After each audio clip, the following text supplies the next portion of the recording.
आशा को सुबह सुबह कुकर की सीटियां सुनाई देती हैं। वह उठती है और किचन में जाती है तो देखती है कि उसकी बहू ने खाना चढ़ा दिया था। ये देखकर आशा अपनी बहू से कहती है, अरे क्या बहू तूने सुबह सुबह ही कुकर चढ़ा दिया, थोड़ा आराम करती, इतनी भी क्या जल्दी है उठने की। माँ जी आप तो जानती हैं कि उन्हें सुबह सुबह काम पर निकलना होता है और अब तो चिंटू के स्कूल की छुट्टियां भी खत्म हो गई हैं तो उसके लिए भी टिफिन बनाना होता है। फिर आपकी भी तो दवाई का समय हो जाता है ना, आपको भी नाश्ता देना होता है।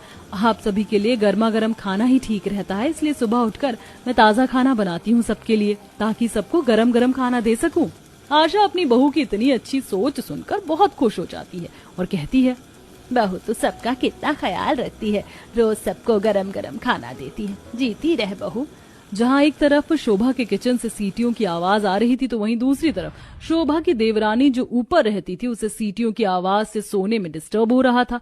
वह उठती है और अपने आप से बोलती है, ये शोभा भाभी भी ना, इन्हें कोई काम नहीं होता है, सुबह सुबह उठ जाती है परेशान करने के लिए।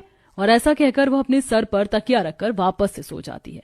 इधर शोभा ने सभी के लिए गर्मा गर्म नाश्ता लगाया। सभी ने नाश्ता किया। उसके बाद शोभा ने अपने बेटे चिंटू और अपने पति विनोद दोनों को टिफिन पैक करके दे दिया और घर के बाकी काम निपटाने में लग गई। दूसरी तरफ आशा का बड़ा बेटा सुरेश नहा धोकर आया तो देखता है कि नीलम अभी तक सो रही है। उसने नीलम को जगाते हुए कहा, नीलम 11 बज चुके हैं, अब तो उठ जाओ, मुझे नाश्ता दे दो और मेरा टिफिन भी पैक कर दो।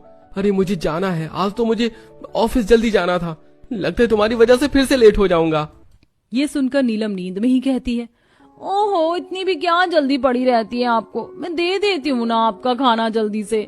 ऐसा कहकर नीलम उठती है और अपने किचन में पहुंचती है और फ्रिज खोलती है जिसमें अलग अलग एयर टाइट डब्बे में अलग अलग तरह की सब्जियां और चावल पहले से ही रखे हुए थे।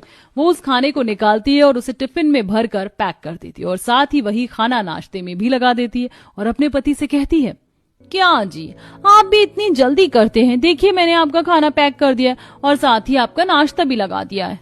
अब सुरेश खाना खाता है तो वह खाना ठंडा होता है। तभी सुरेश कहता है, क्या नीलम तुमने इतना ठंडा खाना लगा दिया है, तुम्हें पता होना चाहिए कि फ्रिज से निकला हुआ खाना गर्म करके खिलाना चाहिए। देखिए जी, एक तो मैं आपकी वजह से जल्दी उठ गई और अब आप मुझसे गरम खाने की उम्मीद मत रखिए, मुझसे गरम गरम खाना बनाकर आपको नहीं दिया जाएगा, जो है बस ऐसे ही खा लीजिए। सुरेश ने जल्दी जल्दी नाश्ता किया और अपना टिफिन लेकर ऑफिस की तरफ निकल पड़ा।